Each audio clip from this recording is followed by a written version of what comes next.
Well, you could do the same thing if you put out a warrant article and wrote an easement at that point. You could put it in right there that you can't take any gravel out. So what your point is town buys it by raising funds through a warrant article, and then there's no longer federal monies involved, right? Is that what you're saying? Because, I mean, you know, we're getting $85,000 of our own money. It's our money, Yeah. to begin with. Yeah. We're lucky enough to receive our own tax dollars back with all these strings attached to it. Yeah. Well, the strings that I read in the conservation easement as it is now, I don't find any of them onerous. It prevents the development of the property, which is probably good for future hunters and fishermen. You know, the town can't make a town park out of it or a town ball field out of it or something. There's nothing in that easement as it is now that we couldn't do on our own through the town. Is, True. in the wording of the easement that the Fish and Game supplied us, does the town maintain the right to, if it became a town forest, do we maintain the right to forest? Forestry is allowed. Yeah. So, you know, forestry with good practices. Best management. So the town can forest it, the town can keep the money from the foresting activities. Now, what about snowmobiles? Because I've heard no, I've heard Well, yes. what it is there's no prohibition in the conservation easement against snowmobiles. There is against motorized wheeled vehicles, but not snowmobiles. The problem is, at the present time, there's no place to go because it's a peninsula. So it's bordered by lands we don't have any ownership of or any easement and water. So basically you could run your snowmobile down and then back to the point of the beginning. In wintertime there's ice. I was talking to a gentleman just this afternoon in Wakefield about it, and they all have the same question because there is an east and west trail that goes right by the Irving station through the gate on the other side of the tracks. I said, this doesn't affect that property or that east-west corridor at all. I said, if that part was connected to this part someday in the future, and someone wanted to connect a snowmobile corridor through it, it would be allowed. But at this point, there's no could be allowed. It could be. The town. Well, it is allowed by the conservation easement. Right. Today. Now, today we're not planning to make any snowmobile trails. There aren't any snowmobile trails. We're not closing any, we're not opening any. But if we wanted to open a trail in the future, we could. So town is all right. I have a question for you, and the information here, is there something that goes against making this a bad idea in your opinion? Is there something in these documents that you think makes this a bad idea? Like I said, it wasn't the idea. The concern is that the public does not know that you're implementing large portions of an Agenda 21 United Nations project. That's the part that I have a problem with. If you said before about being a democracy, we're a representative republic, and that requires debate. If people knew, if we all debated that we agree that this Convention on Biological Diversity is the way to go, we should by using eminent domain or whatever framework necessary to put aside corridors, and everybody agrees on that because we debated it, that's our society.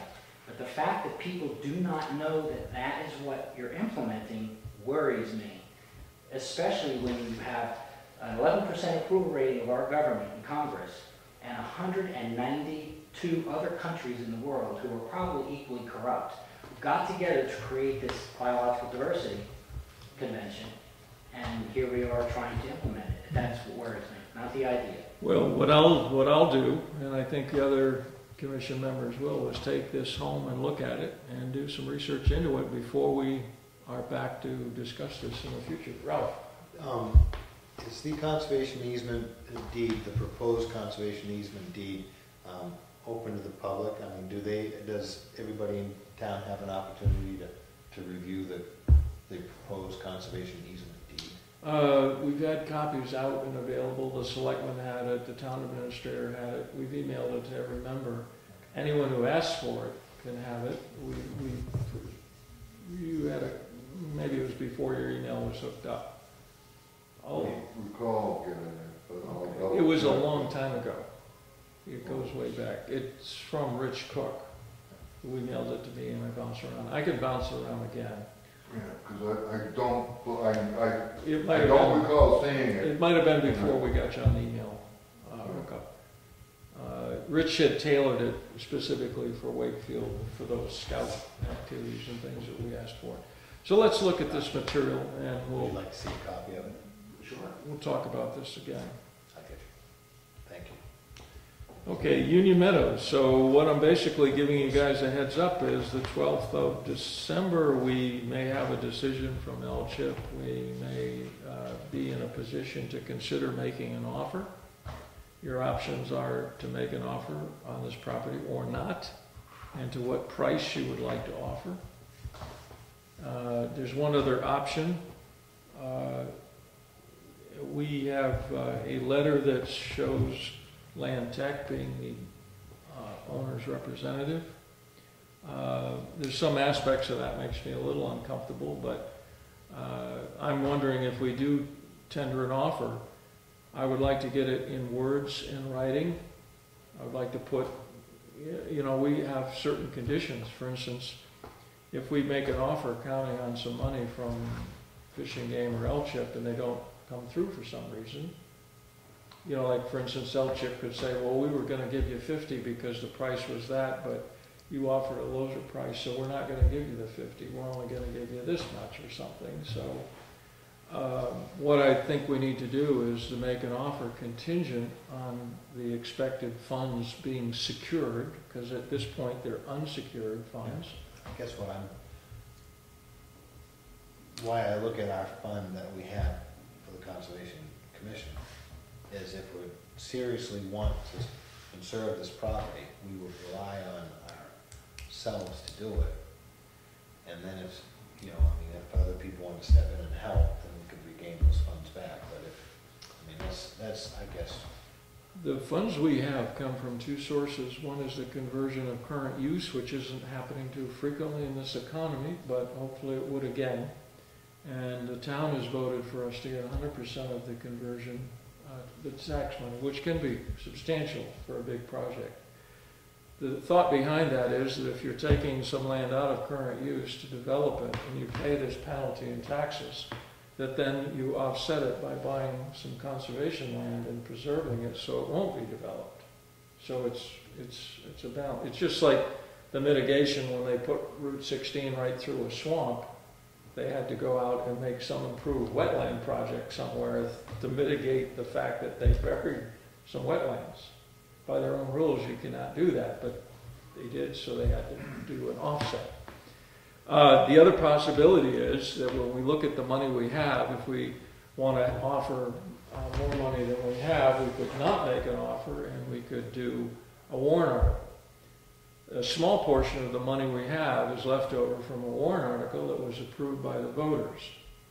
In the capital improvement plan meetings, I checked with you guys and you all felt that we didn't want to put through some kind of a blank warrant article for some unspecified land that we, you know, try to get the voters to approve a couple $100,000 out of their pockets. And we set this money aside for someday purchasing some land somewhere.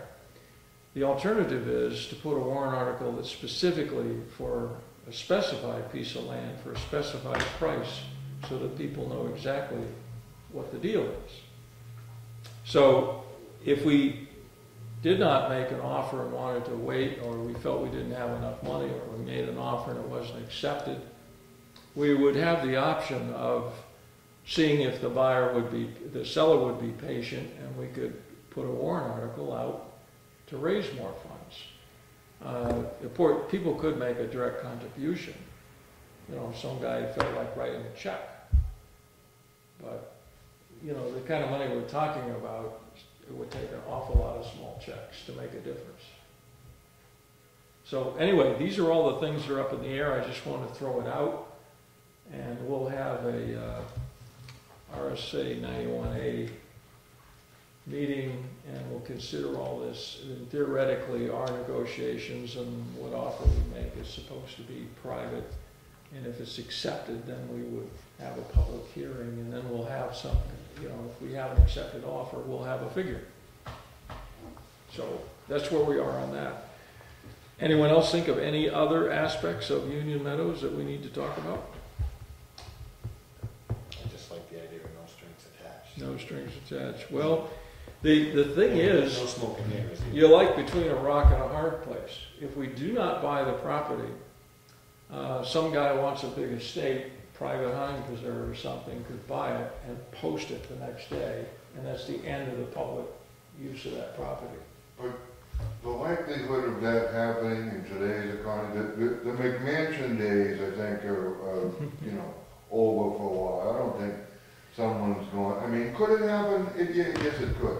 But, I mean, still, you're still giving away control of the land forever. Well, right now, we don't have control of it at all. If Right. it sells privately, we don't have control of it. If we don't buy it, we don't have any control over it.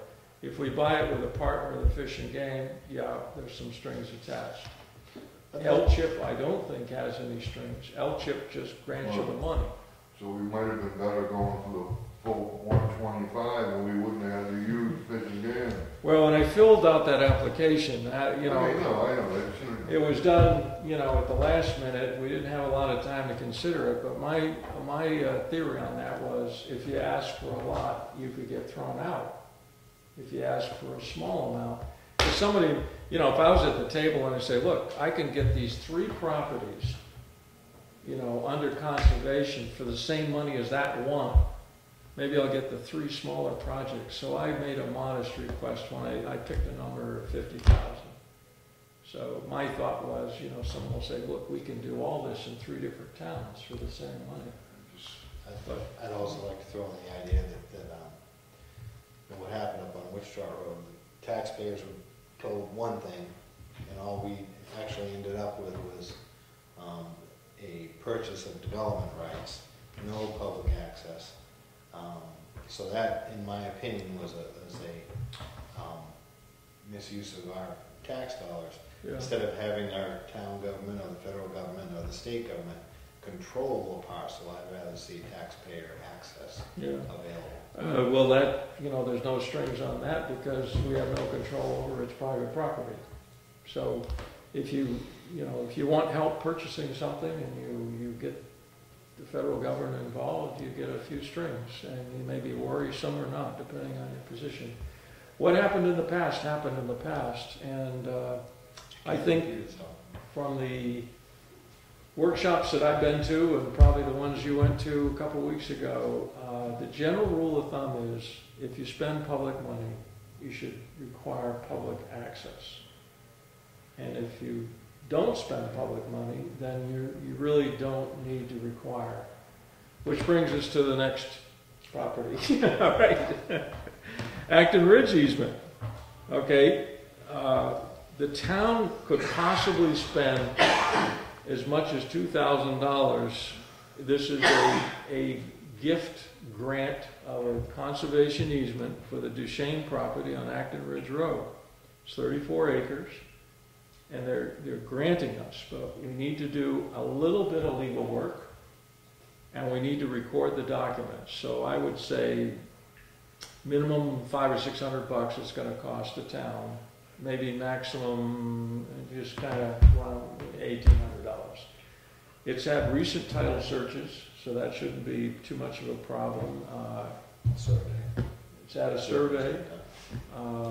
They're doing Moose Mountain by way of Keith is doing all of the conservation easement writing. Again, we've emailed copies of that.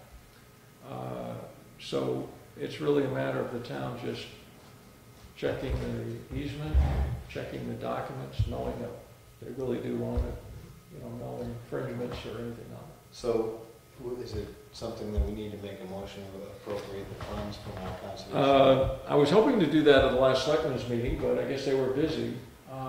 We could tonight.